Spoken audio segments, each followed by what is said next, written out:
नमस्कार, स्वदेश न्यूज देख रहे हैं आप। आपके साथ मैं हूं प्रशंसा और बुलेटिन में सबसे पहले बात करेंगे जम्मू कश्मीर के पहलगाम की, जहां पर मंगलवार दोपहर में आतंकवादी हमले में 26 लोगों की मौत हो गई है।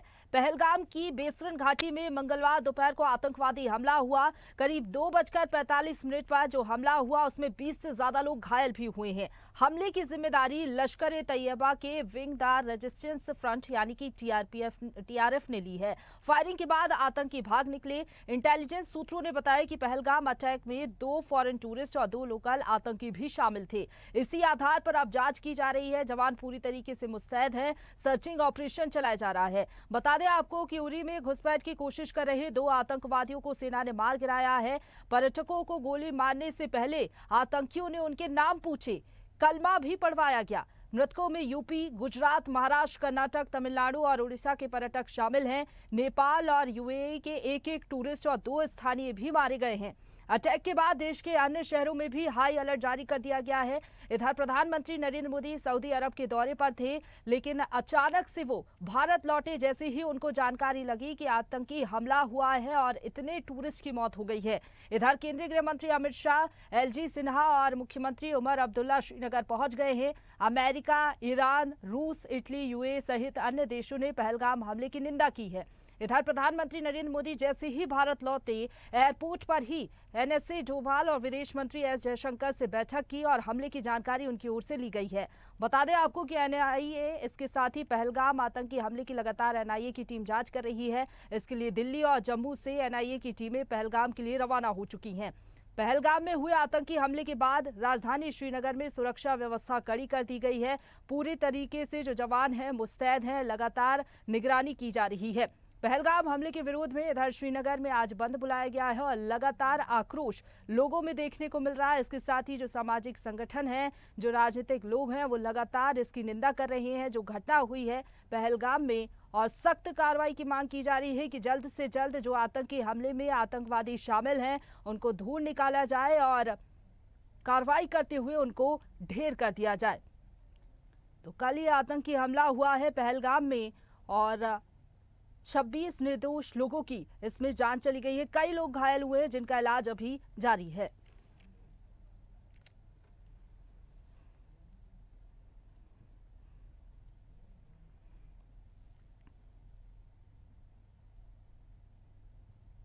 तो देखिए किस तरीके से ये हमला हुआ, इतने निर्दोष लोगों की जान चली गई। क्या इनपुट मिला था जवानों को पहले या नहीं, लेकिन इसके पहले भी हमने देखा था कि पुलवामा हमला हुआ था, उसके बाद ये सबसे बड़ा हमला माना जा रहा है। लेकिन इसी को लेकर चर्चा को आगे बढ़ाएंगे। हमारे साथ मेहमान जुड़ेंगे, डिफेंस एक्सपर्ट राज बहादुर शर्मा जी हमारे साथ जुड़ेंगे। इसके साथ ही defence expert major doctor Mohammad Ali Shah ji हमारे साथ जुड़ गए हैं। बहुत स्वागत है आपका मोहम्मद अली शाह जी स्वदेश न्यूज पर। इसके साथ ही डिफेंस एक्सपर्ट पीसी थपलियाल जी भी हमारे साथ जुड़ेंगे। लेकिन सबसे पहले मोहम्मद अली शाह जी, जिस तरीके से ये हमला हुआ, आतंकी घात लगाए हुए बैठे थे, पहले से ही पूरी प्लानिंग की गई थी, और जिस तरीके से धर्म पूछा गया, नाम पूछा गया और उसके बाद अंधाधुंध फायरिंग, क्या लग रहा है आपको कि पहले से ही प्लानिंग थी? क्योंकि कुछ स्थानीय लोग भी इसमें शामिल थे और इतना बड़ा आतंकी हमला हो गया। क्या पहले से इनपुट नहीं मिले थे टीम को, जवानों को?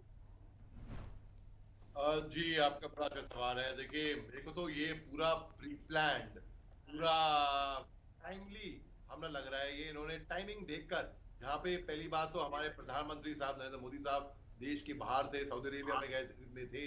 इनको अपना कट शॉर्ट करके वापस आना पड़ा। यहाँ पर अमरनाथ यात्रा शुरू होने वाली है 3 जुलाई से, और पहलगाम जो है एक इम्पोर्टेंट बेस है अमरनाथ यात्रियों के लिए। वाइस प्रेसिडेंट ऑफ अमेरिका यहाँ हिंदुस्तान आए हुए हैं। वो आमिर फोर्ट में थे, कल जयपुर में थे, हो रखा है। 4 दिन पहले पाकिस्तान के chief of army staff general Asim Munir साहब इतना बेशर्मी, इतने बेहूदगी, इतना विपत्तिजनक बयान देते हैं हिंदुओं और मुसलमानों को डिवाइड करने के। और यहाँ पर देखिए, यहाँ पे हमलावर ने भी पहले नाम पूछे, मजहब पूछा, फिर फायरिंग शुरू करी। तो ये भी एक तरीके से भावना जो है हिंदू और मुसलमानों को डिवाइड करने के लिए है। और इसमें नुकसान किसका होगा? जो वहां पर मुसलमान होंगे उनका नुकसान होगा, क्योंकि जो भावना है, जो नफरत की भावना है, जो जहर है, वो और घुल के और फैलेगा वहां पर। मगर ये बात मैं और बोल दूं कि जब ये हुआ घटना हुई तो जो ब्लड देने गए थे वो भी मुसलमान थे। मैंने 2019 हम्म। में जब पुलवामा हमला हुआ था तब जैश ए मोहम्मद को एक चिट्ठी लिखी थी, ओपन लेटर लिखा था और चैलेंज किया था उनको, और उनको ये बोला था कि आतंक का कोई मजहब नहीं होता। लेकिन यहाँ पर तो इन्होंने बेशर्मी की हदें पार कर दी बिल्कुल। यहाँ पे मजहब पूछ के, नाम पूछ के, जिस तरीके की रिपोर्टें आई हैं, खून खौल रहा है देखकर कि हमारे देश के नागरिकों के साथ ये हशर, ये हाथ क्या है। मेरे ख्याल से अब सर से ऊपर हो चुका है पानी, रेड लाइन क्रॉस हो चुकी है, पाकिस्तान ने रेड लाइन क्रॉस कर दी है। अब हमने डिप्लोमेसी के देख ली, पाकिस्तान से बातें कर ली, प्यार से बात कर लिया, सब कुछ हो गया। हमारे प्रधानमंत्री साहब नवाज शरीफ साहब की बेटी की शादी पे भी गए। इससे बढ़कर और क्या बात होगी, लेकिन ये बात नहीं आ रहे। अब इनका इस चीज का जवाब अब हमको पत्थर से देना पड़ेगा और बात में नहीं, हमको एक्शन से कार्रवाई करनी होगी और करके दिखानी होगी कि भाई अभी इनको जो ये हमारे एक मारेंगे, हम इनको, हमें दिखाना है ये 100% ये काम पाकिस्तान का है। लोगों को शक है, मैं पूरे यकीन के साथ, दावे के साथ कह रहा हूं ये काम पाकिस्तान का है। कैसे? आप देखिए, मैं फौज से सेवानिवृत्त होने के बाद स्वयं पहलगाम गया था। बजरंगी भाईजान की शूटिंग हमने वहां पर करी, हैदर की शूटिंग हमने वहां पर करी, दोनों फिल्मों को नेशनल अवार्ड से नवाजा गया था। मोदी की फिल्म की शूटिंग मैंने वहां पर करी, और अफरोज वेब सीरीज है उसकी शूटिंग भी JNK में हुई। और जब मैं शूटिंग कर रहा था, जब मैं एक्टिंग कर रहा था, जब लाइट का, मैं पूछा कि भाई यहाँ पर पुलिस के कर्मी इतने नहीं है, इतनी सुरक्षा बल यहाँ पर नहीं है, क्यों भाई? उन्होंने क्या जवाब दिया मेरे को? उन्होंने बोला कि साहब यहाँ पर लोकल जो हैं ये ऐसा हादसा यहाँ पर होने नहीं देते, ये सपोर्ट नहीं करते, क्योंकि यहाँ पे जितनी इकॉनमी है टू ट्रैवल और टूरिज्म से आती है। अगर ये आके लोकल्स सपोर्ट करने लगे तो इनकी रोजी रोटी मिट जाएगी।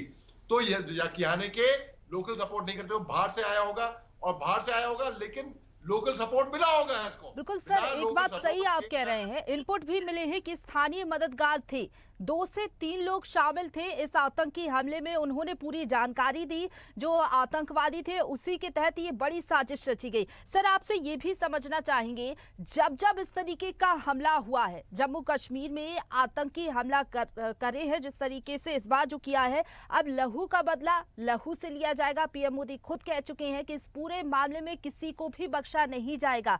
क्या लग रहा है आपको, जिस तरीके से लश्कर-ए-तैयबा का नाम सामने आ रहा है, TRF ने जिम्मेदारी ली है, तो क्या लग रहा है आगे क्या कड़ा एक्शन देखने को मिल सकता है? क्योंकि पहले भी कई एग्जाम्पल्स हम देख चुके हैं, चाहे उरी की बात कर ले, सर्जिकल स्ट्राइक की बात कर ले, खून का जवाब खून से ही दिया गया है। और अगर हमारे 27 लोग, 26 से 27 लोग निर्दोष लोग मारे गए हैं, तो उसका जवाब भी उसी तरीके से दिया जाएगा।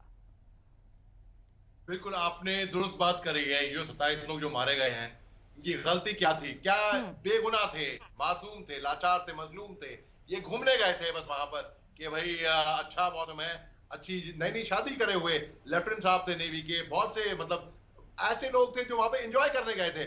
उनको क्या मालूम था बेचारों को कि ये सफर उनकी जिंदगी का आखिरी सफर होगा। इतना बुरा लग रहा है जी को, इतना खराब लग रहा है।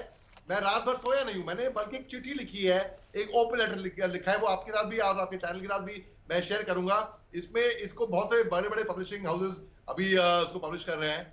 देखिए ये क्योंकि बहुत वायरल हुआ है वो सोशल मीडिया में, वो ओपन लेटर, इसमें मैंने बताया कि ये लहू का बदला लहू, मैं मानता हूं खून का बदला खून हमेशा नहीं होता, लेकिन यहां पर हमको इस ईंट का जवाब पत्थर से देना पड़ेगा। हमको दिखाना पड़ेगा कोई ठोस कदम लेकर, एक मजबूत कार्रवाई कर कर। हमको अब ये गुस्सा सर पे बाहर हो गया है, बेकाबू हो गया है, और हमको दिखाना है अभी हमारी ताकत क्या है।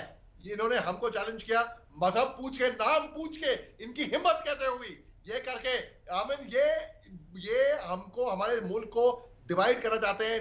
इनको हजम नहीं हो रहा कि हिंदुस्तान आज की तारीख में एक ऐसे स्तर पर पहुंच गया है कि super power America, Saudi Arabia को भी हिंदुस्तान को की ज्यादा जरूरत है।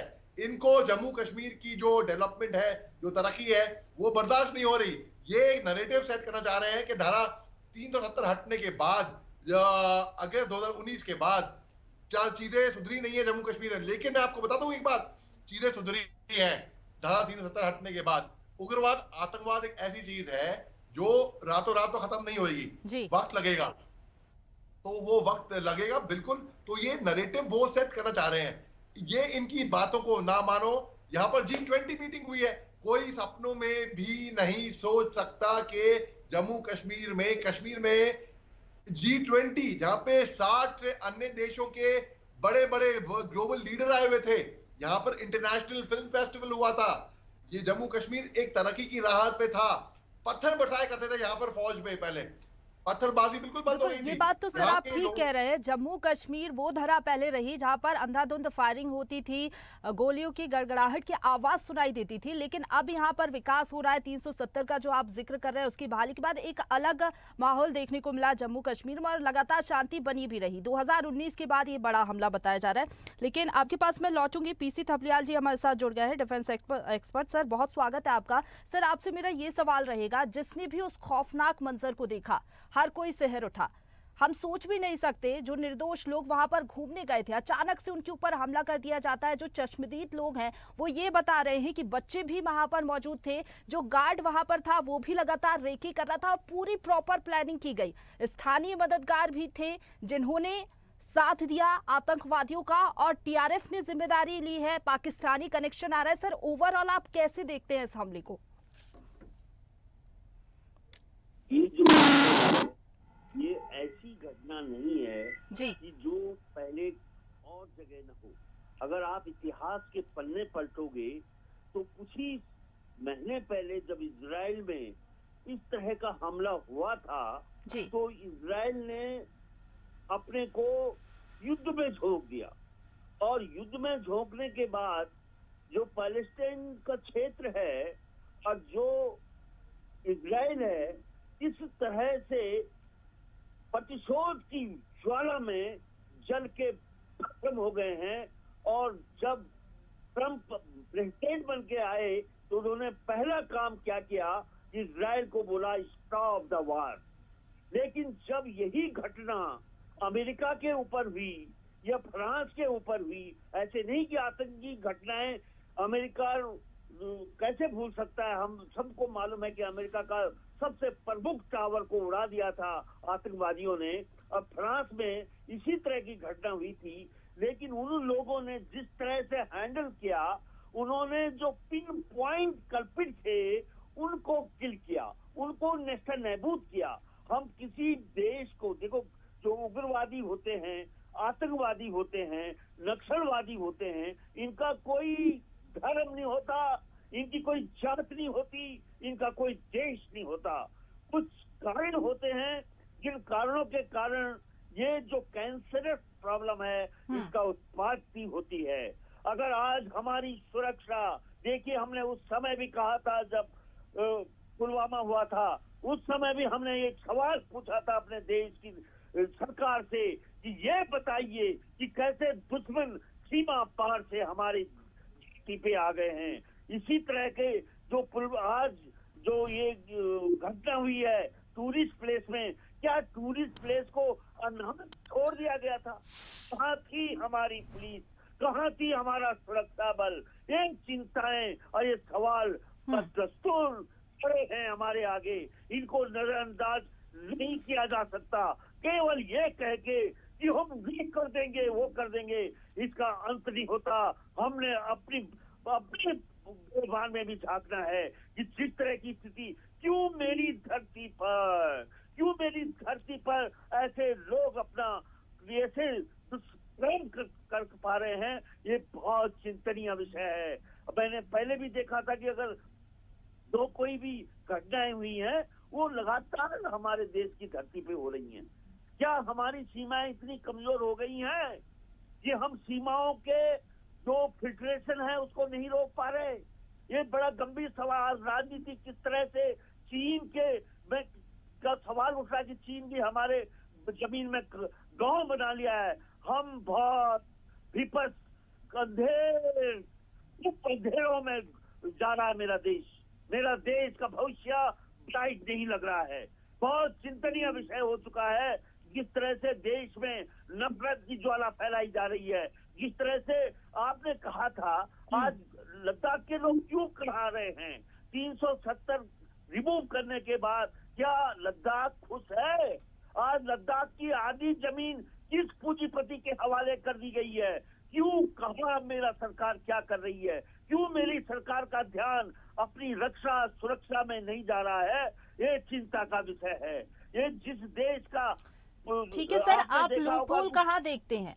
इस पूरे आतंकी हमले में लूपहोल कहाँ है? क्या लग रहा है? इंटेलिजेंस मिले, इनपुट मिले होंगे, क्या ध्यान नहीं दिया गया? इतना बड़ा आतंकी हमला हो जाता है, क्या पहले इनपुट नहीं मिले होंगे? यही तो बोल रहा हूँ मैं, चिंता यही तो है। मतलब आप ये देखिए कि ये कश्मीर हमारा सेंसिटिव एरिया है, यहाँ पे हर दम सिक्योरिटी सिविल ड्रेस में होनी चाहिए। मैं फ्रांस में गया था मिसाइल के लिए, मैंने एक गलती की थी, रोड क्रॉस की, 2 मिनट के अंदर मेरा गिरबान वहाँ की पुलिस ने पकड़ लिया। इतनी सतर्क पुलिस रहती है वहाँ की। आप एक गलती कीजिए, अपनी बेटनी बांधिए, आपको पुलिस पकड़ देगी। लेकिन इस देश की पुलिस को क्या सांप सूंघ गया कि इतनी बड़ी घटना होती है, और ये भी उन लोग कैसे सोच रहे होंगे वो लोग कि हे राम, मैं इस जंगल में हूँ कि किसी शहर में एक इम्पोर्टेंट टूरिस्ट प्लेस में हूँ, वो भी पहलगाम, जो सेंसिटिव, बहुत सेंसिटिव क्षेत्र है। बहुत ही दुख होता है हमें कि हमारी सुरक्षा ताकतें इतनी कमजोर होती जा रही हैं, जो देश के माथे पर चिंता की लकीरें आ रही हैं। मैं ठीक नहीं है बोल सर, सकता। ठीक है। अली शाह जी कुछ बोलना चाहते हैं? सर जी बताइए। जी, मैं सहमत हूँ बिल्कुल पूरी तरीके से सफलिया साहब ने जो बोला है। और सफलिया साहब ने बहुत ही अच्छी बात करी है, बहुत ही बड़ी बात करी है कि ये जो आतंकी है, इनका कोई धर्म, कोई क्षेत्र, कोई राष्ट्रवाद कुछ नहीं होता, कोई वो बिल्कुल इन लोगों ने यहाँ पर मजहब पूछ पूछ के, जो नाम पूछ पूछ के जो दिखाया है, जो मारा है ना, वो जानबूझ के किया है ये बात, ताकि उनको मालूम था कि ये करेंगे तो वहां की भावनाएं जो होंगी, जो नफरत होगी, वहां के लोकल्स के खिलाफ में होंगी, वो जहर घोलने की कोशिश की गई है यहाँ पर। मैं ये देख रहा हूं, तो इनकी बातों में, इनके बहकावों में, इनके स्ट्रेटेजी में, इनके प्रोपेगेंडा में लोग नहीं आए, ये इंटेलिजेंट बात होगी। ये मैं अपील करता हूं। और अभी वक्त आ गया है कि पाकिस्तान को अच्छे तरीके से सबक सिखाना होगा। वो बार बार ये प्रॉक्सी वॉर करता है, कुत्ते की दुम कभी सीधी नहीं होती। हमने हर चीज, हर मेथड अपना लिया है इनके ऊपर, हमने हर चीज करके देख ली है। अभी वक्त आ गया है कोई ऐसा ठोस कदम हम उठाएं। मैं आज भी अपनी वर्दी डालने को, मेरे DMS बूट तैयार है, वर्दी तैयार है, मैं अभी भी जाने को तैयार हूं वहां पे सरहद पर, अभी भी इनसे लड़ने को तैयार हूं कानूनी तौर पे। तो फिर ये बातें जो पाकिस्तान जो हमारे खिलाफ साजिश रचता है, जो प्रॉक्सी वॉर करता है बार बार, और सब जानते हैं पाकिस्तान आईटी में माहिर है। आईटी यानी कि इंफॉर्मेशन टेक्नोलॉजी नहीं, इंटरनेशनल टेररिज्म। तो उस ईंट का जवाब हमको अब पत्थर से ही देना होगा। जी बिल्कुल सर, आपसे ये भी थोड़ा समझना चाहेंगे। अभी हम देख रहे थे जम्मू कश्मीर में लगातार जिस तरीके से जम्मू कश्मीर की तस्वीर बदली, कई बड़े फैसले सरकार ने लिए, एक शांत वातावरण देखने को मिल रहा था, लोग अपने आप को सेफ महसूस करते थे। लेकिन ये जो नैरेटिव सेट करने की कोशिश की गई है, जिस तरीके से हमला किया गया कि पहले पूछा गया कि धर्म क्या है, अगर हिंदू है तो हिंदुओं को गोली मार दी गई, अंधाधुंध फायरिंग। तो क्या लग रहा है इस तरीके के हमले से जो आतंकवादी हैं वो एक बार फिर से ये कह रहे हैं कि जो जम्मू कश्मीर की धरा है, जो वहां का वातावरण है, वो अभी सेफ नहीं है और यही उनकी मंशा है। लेकिन क्या लग रहा है जब जवाबी कार्रवाई होगी तो कितना असर इसका पड़ेगा जम्मू कश्मीर में, और जिस जगह पर जो टेररिस्ट पहुंचे और हमला किया वहां पर अब वापस से शांति बहाली में कितना समय लग जाएगा? क्योंकि हमले के बाद अक्सर हम देखते हैं लोग डर जाते हैं, सहम जाते हैं। नहीं, ये बहुत वक्त लगेगा, ये आसान बात नहीं है, क्योंकि 90s में जब वहाँ पे उग्रवाद उरूज पे था, तो इन्होंने फॉरेन नेशनल्स को भी अपहरण करके फॉरेन नेशनल को मारा था वहां पर, और लोग डर गए थे कश्मीर जाने से, सहम गए थे। अभी भी हालांकि वातावरण बहुत बड़ा नॉर्मल हो रहा था, फिर भी मेरे को सिविलियन फ्रेंड, मेरे दोस्त मेरे को फोन करते हैं, बोले तुम तो वहां पे सर्विस कर चुके हो, वहां पर हमें जाना है, वहां पे सब महफूज रहेंगे, ठीक माहौल होगा। मैं कहता हूँ बिंदास जाओ, मैं उनको कहता बिंदास जाओ। अब मैं खुद घबरा रहा हूँ, अगर किसी को सलाह भी देनी होगी कि कश्मीर जाना है घूमने के लिए, तो मुझे मालूम नहीं कि मैं क्या जवाब दूं। कि बिंदा अगर हम नहीं जाएंगे तो यानी कि हम, मतलब सिविलियंस की बात कर रहा हूँ, यानी कि डर गए, अगर जाते हैं तो उनको बढ़ावा दे रहे हैं। तो क्या करें, आगे खाई पीछे कुआं, वो वाली बात हो गई। तो मुझे खुद अभी ये संकोच है कि मैं, अगर मेरे से कोई पूछता भी है कि हमें कश्मीर जाके घूमना है, मैं तो सलाह दूंगा उनको, भैया तुम north east part of India जाओ, मणिपुर की तरफ जाओ, कोई बात नहीं, वहां पे आपके लिए महफूज होगा, वहां पे हिंसा हो रही होगी। आप नागालैंड जाओ, मिजोरम जाओ, वो भी बहुत खूबसूरत इलाके हैं। इन्होंने कश्मीर को जहन्नम बना दिया है। और ये जो इनको बकवास की बातें सिखाई जाती है ना, जो कि भैया आपको हूर परी मिलेगी, आप जन्नत में जाओगे, सीधा जहन्नम में जाएंगे ये लोग, वहां पे और कहीं नहीं जाएंगे ये लोग, सीधा जहन्नम में जाएंगे। और ये मेरी लिख के ये लोग जो सुन रहे होंगे हमको सरहद के उस पार, ये बात कान खोल के सुन लो और खूब जान लो, ये संदेश आपके लिए है जो सरहद के उस पार बैठ के इनके आका लोग सुन रहे हैं ना, यही आप लोग सब लोग सीधा जहन्नम में जाने वाले हो। और ये कायराना हमला है, आपने निहत्तों पे वार किया है, महिलाओं पे वार किया है, बच्चों पे वार किया है, जो नए नए शादी करके आए हैं, जो घूमने आए थे, उन पे वार किया है। आप पे तो हिम्मत है नहीं, दम नहीं है कि मिलिट्री एस्टैब्लिशमेंट के आसपास। ठीक है सर, पीसी सर, आप क्या लूपहोल देख पाते हैं डिफेंस सेक्टर में, क्योंकि इतना बड़ा जो हमला हुआ है और एक अलग तरीके से हमला किया गया है, एक खौफनाक मंजर, खौफ फैलाने की कोशिश, धर्म पूछकर हमला। इसके पहले शायद मुझे लगता नहीं कि इस तरीके का कोई हमला हुआ है। सर 30 सेकंड में अपनी बात पूरी करिएगा क्योंकि समय की कमी है। देखो, इस तरह का हमला मैं बोला पुलवामा में भी हुआ था हमारा, जहाँ पे हमारे सीआरपीएफ के जवान मारे गए थे। लेकिन इस समय जिस तरह की स्थिति मैंने कहा है कि हम बोल रहे हैं कि 370 के बाद वहाँ पे शांति बहाल हो गई है, बिल्कुल गलत है। 370 के बाद, मैं उत्तराखंड का निवासी हूँ, कोई दिन नहीं बचता जब वहाँ से हमारे फौजियों की लाशें नहीं आती।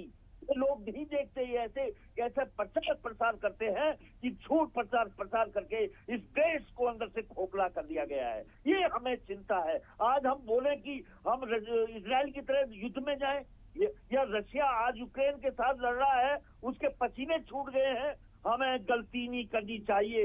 चलिए ठीक है सर, सही बात आप कह रहे हैं कि शांति बहाली की जो बात की गई, लेकिन एक बार फिर से जिस तरीके से आतंकवादियों ने ये हमला किया है, उसके बाद हर कोई सहर उठाया। जिसने भी ये खौफनाक मंजर सुना और जो चश्मदीद थे वो तो बता ही रहे हैं कि उनके साथ क्या कुछ हुआ। बहुत धन्यवाद आप दोनों का हमारे साथ जुड़ने के लिए। लेकिन इस आतंकवादी हमले के बाद जम्मू कश्मीर में जो शांति बहाली की बात कही जा रही थी, उसके बाद एक बार फिर से लोग वहां पर डरे हुए हैं, सहमे हुए हैं। सरकार का कहना है कि कोई भी बख्शा नहीं जाएगा, जो भी आतंकवादी इस हमले में, इस साजिश में शामिल हैं, उनके खिलाफ सख्त कार्रवाई की जाएगी और लहू का जवाब लहू से दिया जाएगा। अब देखना होगा क्या कुछ कार्रवाई इस पूरे मामले में होती है, लेकिन फिलहाल के लिए इतना ही। तमाम बड़ी खबरों के लिए आप देखते रहिए स्वदेश न्यूज, सबसे पहले देश। ताजा खबरों के लिए लाइक, फॉलो और यूट्यूब पर सब्सक्राइब कर बेल आइकन दबाएं। साथ ही ताजा अपडेट्स के लिए स्वदेशलाइव.com पर विजिट करें।